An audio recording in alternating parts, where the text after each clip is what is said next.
Hello everyone. In this Labtube, I will solve an example for Gauss-Jordan elimination method. The question asks solve the system using this method, and the system is the system with 4 variables and 3 equations. Okay, what are the steps for the Gauss-Jordan elimination method?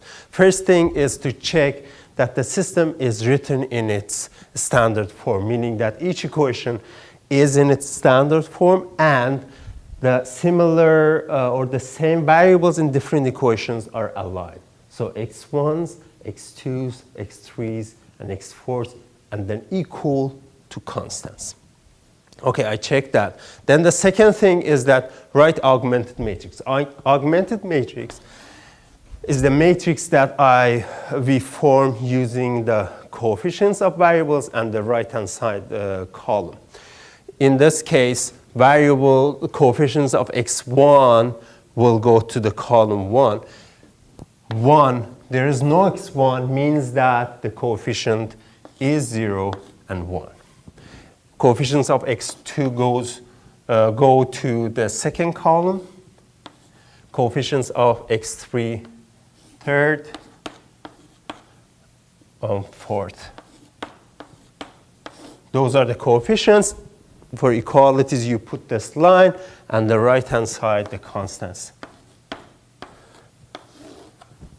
Okay. Now that I have augmented matrix, the next step is transform the augmented matrix to a row-reduced echelon form. So I have to use different elementary row operations to make a row-reduced echelon form of this augmented matrix. Okay, where should I start?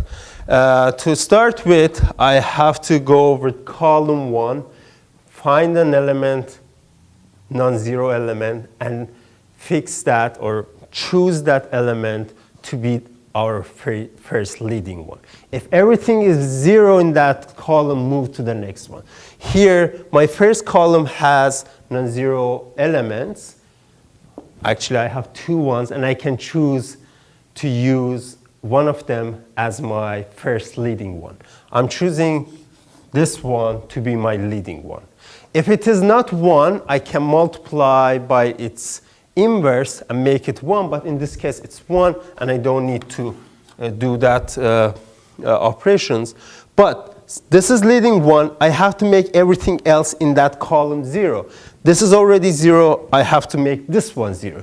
To make first entry of the third row 0 using my leading one, I have to subtract row 1 from row 3. So let me write this. Row 1 I'm not touching, so I will leave it like that. 5. Row 2 I'm not touching, so it's like that. Row 3 minus row 1. 1 minus 1 is 0. 2 minus negative 1 is 4. Negative 2 minus 2, it's negative 4. Negative 2 minus 6 is negative 8. And 3 minus 5 is negative 2. That's good. Now I have my first leading one, and everything else in that column is 0. Well, I have to move to the next column. We have to check if there is any non-zero element other than the 1, other than the entries in the row which has already leading 1. If there is non-zero element, which there are, choose one of them and make it my next leading one. So I can choose either this or that, doesn't matter. But since this is 1 already, I'll choose that one as my leading one. And I go ahead and make these guys 0. Everything else in the column of a leading one should be 0. So to do that, okay, let me make this 0. So that means that I'm not touching anything in row 2 and not in row 3 for now. But for row 1, to make this entry 0, I have to multiply this by 2 and add it to row 1. So I will add 2 times of row 2 to row 1. 2 times of 0 to 1 is 1. 2 times of 1 is 2 plus negative 2 is 0. 2 times of negative 1. 2 times of negative 1 is negative 2 plus 2 is 0. And negative 2 times 2 is negative 4 plus 6. It's 2. Negative 2 times 2 is negative 4 plus 5 is 1. Okay, so this is the leading one. I made this one 0. I have to make this one also 0. So to make that 0, if I multiply row 2 by negative 4 and add it to row 3, I will get rid of this 4 there. So I will add negative 4 times of row 2 to row 3. So let me put row 1 there because I'm not working with that. And row 2 I'm not touching. Row 2. But row 3, again, add negative 4 times of row 2 to row 3. So negative 4 times 0 plus 0 is 0.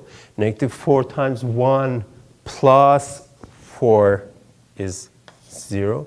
Negative 4 times negative 1 is 4. Added to negative 4 is 0. Negative 4 times negative 2 is 8. Added to negative 8 is another 0. Negative 2 times of negative 4 is 8. Added to negative 2, it's 6. Well, I'm done with row 2. I can move and try to check if I have any other row that I can make, any other column that I can make a leading one for that. But as you can see, row 3, if you exclude these 2 first rows, there's no non-zero element, there's no non-zero element. That means that this is row reduced echelon form of that matrix. But you have to notice, if you're doing row reduced echelon form at each stage, doesn't matter, it's the first one, second one, third one, 100th one.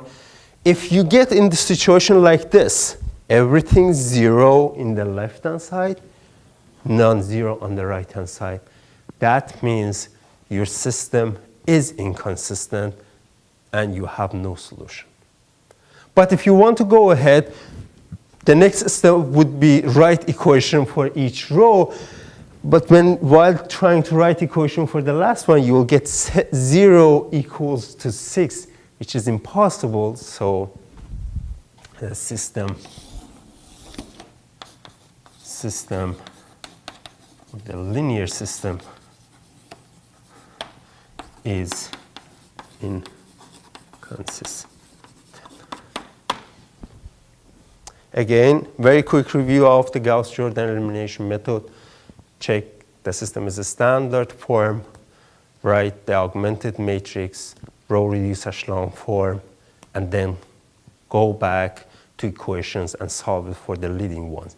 If you have a row, 0 row equals to non-zero, in any step you get to a situation like that, everything 0 equals non-zero, you can stop there and conclude the method saying that it has no solution.